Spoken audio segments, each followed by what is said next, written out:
नमस्कार मंडळी, आषाढी एकादशीच्या तुम्हाला खूप खूप शुभेच्छा. चला तर आज बनवूया उपवासासाठी एकदम सोपी रेसिपी, रताळ्याचे पॅटीस.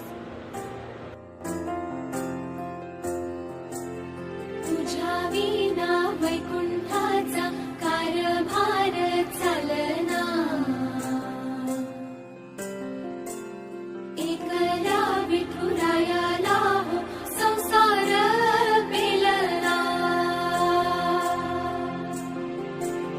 तुझ्या विना वैकुंठाचा कारभार चालना,